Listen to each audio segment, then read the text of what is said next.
नमस्कार, खबरों की खबर में आप सभी का स्वागत है। आपके साथ मैं हूं खुशबू।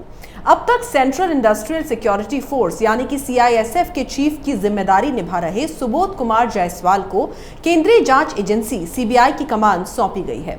उनका कार्यकाल 2 साल का होगा। वो 31 मई को सीबीआई चीफ की शपथ लेंगे। नए निदेशक सुबोध कुमार जायसवाल द्वारा विवादित मामले की जांच करने वाली सीबीआई के कार्यभार संभालने के बाद लोगों को एक बार फिर उम्मीद की किरण दिखने लगी है। सुशांत सिंह राजपूत की मौत के करीब 1 साल बाद भी उनके फैंस उनके निधन पर जवाब मांग रहे हैं। मामले में केंद्रीय जांच ब्यूरो से अपडेट की कमी से फैंस नाखुश हैं और सोशल मीडिया के जरिए लगातार इंसाफ की गुहार लगा रहे हैं। नए सीबीआई निदेशक आने के बाद कई नेटिजन्स ने सुशांत को न्याय मिलने को लेकर भरोसा जताया है। आइए आपको बताते हैं कि इस नए सीबीआई चीफ से हर किसी को इतनी उम्मीदें क्यों हैं। 1962 में धनबाद में पैदा हुए सुबोध 1985 बैच के महाराष्ट्र काडर के आईपीएस हैं। महज 23 साल की उम्र में उनका करियर 1986 में बतौर एएसपी शुरू हुआ था। उनकी पहली नियुक्ति महाराष्ट्र के अमरावती में हुई थी। वो गढ़चिरौली में एएसपी रहे, जहां उन्होंने नक्सल विरोधी ऑपरेशन चलाए। सुबोध महाराष्ट्र की स्टेट रिजर्व पुलिस फोर्स के मुखिया भी बनाए जा चुके हैं। वो मुंबई एंटी टेररिज्म स्क्वाड, तत्कालीन प्रधानमंत्री अटल बिहारी वाजपेयी की सुरक्षा में लगी एसपीजी, महाराष्ट्र पुलिस की एसआईटी और स्टेट इंटेलिजेंस ब्यूरो में काम कर चुके हैं। वो 26/11 आतंकी हमले, मुंबई में सीरियल ब्लास्ट, एल्गार परिषद और भीमा कोरेगांव हिंसा मामलों की जांच में शामिल रहे हैं। 2009 में सुबोध केंद्रीय नियुक्ति पर दिल्ली आ गए। इसके बाद उन्होंने इंटेलिजेंस ब्यूरो और research and analysis wing raw में काम किया। 2009 में उन्हें राष्ट्रपति पदक से भी सम्मानित किया गया। 35 साल लंबे करियर के बावजूद उनके बारे में ज्यादा जानकारी लोगों के बीच नहीं है और वो लो प्रोफाइल अफसर माने जाते हैं। वैसे उनके व्यक्तित्व और काम के तौर तरीकों की सबसे सही व्याख्या फर्जी स्टैम्प पेपर स्कैम करता है। सुबोध जायसवाल के साथ एक वक्त ऐसा भी आया था जब पुलिस महकमा ही उनके खिलाफ हो गया था। सुबोध तेलगी स्कैम की जांच कर रही एसआईटी के अहम सदस्य थे। इस केस की शुरुआती जांच सुबोध ने ही की थी और इसकी 2 रिपोर्ट्स सरकार को सौंपी थी। सुबोध ने बिना किसी दबाव में आए अपनी रिपोर्ट में ये बात रखी कि महाराष्ट्र पुलिस के तमाम अधिकारियों ने तेलगी से रिश्वत खाई है। सुबोध की रिपोर्ट में यहाँ तक लिखा था कि पुलिस वालों ने तेलगी से सुविधाओं और परिजनों को गिरफ्तार न करने के एवज में वसूली तक की थी। उनकी रिपोर्ट के आधार पर मुंबई पुलिस कमिश्नर से लेकर स्टाफ तक कई पुलिसकर्मियों के खिलाफ कार्रवाई की गई थी। इस रिपोर्ट के बूते सुबोध अपने ही महकमे के कर्मचारियों के बीच खलनायक बन गए। खाकी वर्दी वाले तमाम लोगों ने उनका साथ छोड़ दिया। तेलगी स्कैम को करीब से देखने वाले मानते हैं कि अगर 2004 में सत्ता परिवर्तन के बाद इस केस की जांच सीबीआई के हाथ में ना जाती तो एनसीपी नेता छगन भुजबल और उनके भतीजे समीर भुजबल की दिक्कतें और बढ़ सकती थी। इस केस की आंच उन तक भी पहुंच रही थी। 17 जनवरी 2006 को तेलगी को 30 साल जेल की सजा सुनाई गई थी। सुबोध कुमार जायसवाल के साथ काम कर चुके लोग ये मानते हैं कि वो लकीर पर चलने वाले शख्स हैं जिन्हें अपने काम में नेताओं की दखलंदाजी बिल्कुल बर्दाश्त नहीं होती। अब ये देखना दिलचस्प होगा कि जिस सीबीआई को पिंजड़े में बंद सरकारी तोते की संज्ञा दी जा चुकी है, सुबोध कुमार जायसवाल के नेतृत्व में उसमें क्या तब्दीली आती है। ये बात जग जाहिर है कि सुबोध कुमार जायसवाल का महाराष्ट्र की अघाड़ी सरकार से 36 का आंकड़ा है, लेकिन इसकी वजह जाननी भी जरूरी है। गौरतलब है कि मुंबई पुलिस कमिश्नर पद पर 1 साल रहने के बाद 2019 में सुबोध महाराष्ट्र के पुलिस निदेशक यानी कि डीजीपी बनाए गए, लेकिन 2019 में हुए महाराष्ट्र विधानसभा चुनाव के नतीजों ने राज्य की सियासत में बहुत कुछ बदल दिया। बीजेपी और शिवसेना का साथ टूट गया। हफ्तों की माथापच्ची के बाद आखिरकार शिवसेना, कांग्रेस और एनसीपी ने मिलकर सरकार बनाई। राज्य में आईपीएस अधिकारियों के तबादलों और प्रमोशन के मसले पर सुबोध और महाविकास अघाड़ी सरकार के बीच काफी मतभेद थे। सुबोध को इन मुद्दों पर सरकार की नीति पसंद नहीं आई, जिससे सरकार और सुबोध कुमार जायसवाल के बीच खाई और चौड़ी होती गई। जब सुबोध जायसवाल पुलिस महानिदेशक थे तो उन्होंने अधिकारियों को क्रीम पोस्टिंग की पैरवी न करने की चेतावनी दी थी। राजनीतिक हलकों और पुलिस फोर्स में ये चर्चा आम थी कि इस खींचतान की वजह से ही उन्होंने खुद को केंद्र में नियुक्त किए जाने की मांग की थी। दिलचस्प बात यह है कि इस दौरान पूर्व मुख्यमंत्री देवेंद्र फडणवीस ने खुलकर सुबोध का समर्थन किया था।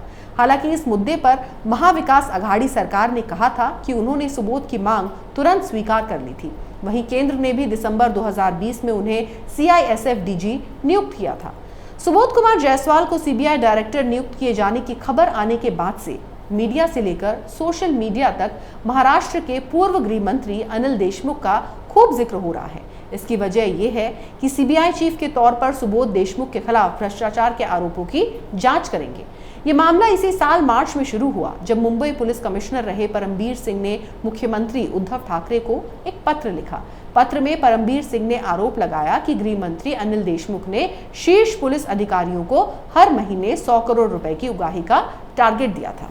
इस मामले की तूल पकड़ने पर अनिल देशमुख को पद से हाथ धोना पड़ा था। वहीं मार्च में ही सरकार ने परमबीर सिंह का तबादला करके उन्हें डीजी होमगार्ड्स बना दिया था। इस फैसले के खिलाफ वो कोर्ट भी गए थे। देशमुख के खिलाफ भ्रष्टाचार का मामला सीबीआई के पास है। यहाँ पर एक सवाल ये भी महत्वपूर्ण है कि सीबीआई डायरेक्टर का पद इतने दिनों से खाली क्यों था। सीबीआई में काफी वक्त से उथल पुथल चल रही है। इसकी शुरुआत 2018 में हुई थी, जब सीबीआई डायरेक्टर आलोक वर्मा ने एजेंसी में नंबर 2 रहे राकेश अस्थाना पर भ्रष्टाचार के आरोप में एफआईआर दर्ज कराई थी। इसके बाद जनवरी 2019 में सरकार ने दोनों ही अधिकारियों को बाहर का रास्ता दिखा दिया था। फिर आलोक वर्मा की जगह नागेश्वर राव को सीबीआई का अंतरिम डायरेक्टर बनाया गया। फरवरी 2019 में पीएम मोदी के पैनल ने ऋषि कुमार शुक्ला को सीबीआई डायरेक्टर बनाया। इसके 5 दिन पहले ही मध्य प्रदेश के तत्कालीन मुख्यमंत्री कमलनाथ की सरकार ने ऋषि को डीजीपी पद से हटाकर पुलिस हाउसिंग बोर्ड में भेज दिया था। इस बीच फरवरी 2020 में सीबीआई ने अस्थाना को क्लीन चिट दे दी थी। 3 फरवरी 2021 को ऋषि कुमार शुक्ला का कार्यकाल खत्म होने पर गुजरात काडर के आईपीएस प्रवीण सिन्हा को प्रभारी बनाया गया। अब 3 महीने बाद सुबोध कुमार जायसवाल सीबीआई डायरेक्टर नियुक्त किए गए हैं। देवेंद्र फडणवीस के कार्यकाल को छोड़ दें तो 70 साल के अनिल देशमुख 1995 के बाद से लगातार मंत्री हैं। वो उन चुनिंदा नेताओं में से हैं जो हर पार्टी की सरकार में जगह बनाने में कामयाब रहे हैं। जहां तक बात सुबोध कुमार जायसवाल की है तो सुशांत के फैंस को उनसे बड़ी उम्मीदें हैं। जाहिर है कि सुशांत की मौत को 1 साल होने वाला है और अभी तक उन्हें न्याय नहीं मिला है। गौरतलब है कि सुशांत 14 जून को अपने मुंबई स्थित आवास पर मृत पाए गए थे। फिर सीबीआई ने 19 अगस्त को सुप्रीम कोर्ट के निर्देश पर मामले को अपने हाथ में ले लिया।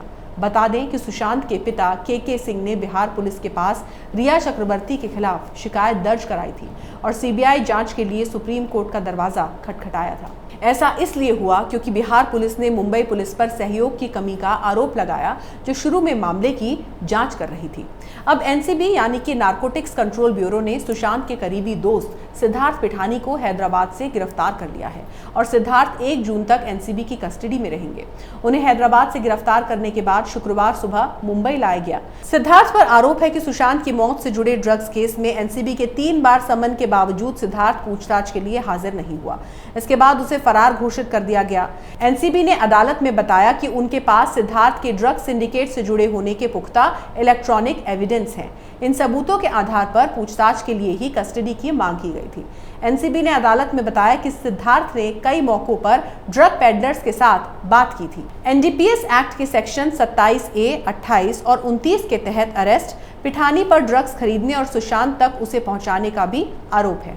इससे पहले कई बार सीबीआई भी सिद्धार्थ पिठानी से पूछताछ कर चुकी है। इन सब के बीच नए सीबीआई चीफ सुबोध कुमार जायसवाल की एंट्री सिंघम की तरह हुई है। अब ये देखना दिलचस्प होगा कि ये सिंघम सुशांत सिंह राजपूत को इंसाफ कैसे दिलाता है। अगर आपको हमारा वीडियो पसंद आया तो इसे लाइक करें, शेयर करें और कैपिटल टीवी को सब्सक्राइब करें। नमस्कार। अगर आपको हमारा वीडियो पसंद आया हो तो इसे लाइक करें, हमारे चैनल को सब्सक्राइब करें और हाँ, बेल आइकन दबाना ना भूलें ताकि आप तक हमारे वीडियो की नोटिफिकेशन पहुंचती रहे। आप अपना सुझाव हमें कमेंट बॉक्स में दे सकते हैं। हमारे साथ जुड़ने के लिए शुक्रिया। अगर आपको हमारा वीडियो पसंद आया हो तो इसे लाइक करें, हमारे चैनल को सब्सक्राइब करें और हाँ, बेल आइकन दबाना ना भूलें ताकि आप तक हमारे वीडियो की नोटिफिकेशन पहुंचती रहे। आप अपना सुझाव हमें कमेंट बॉक्स में दे सकते हैं। हमारे साथ जुड़ने के लिए शुक्रिया।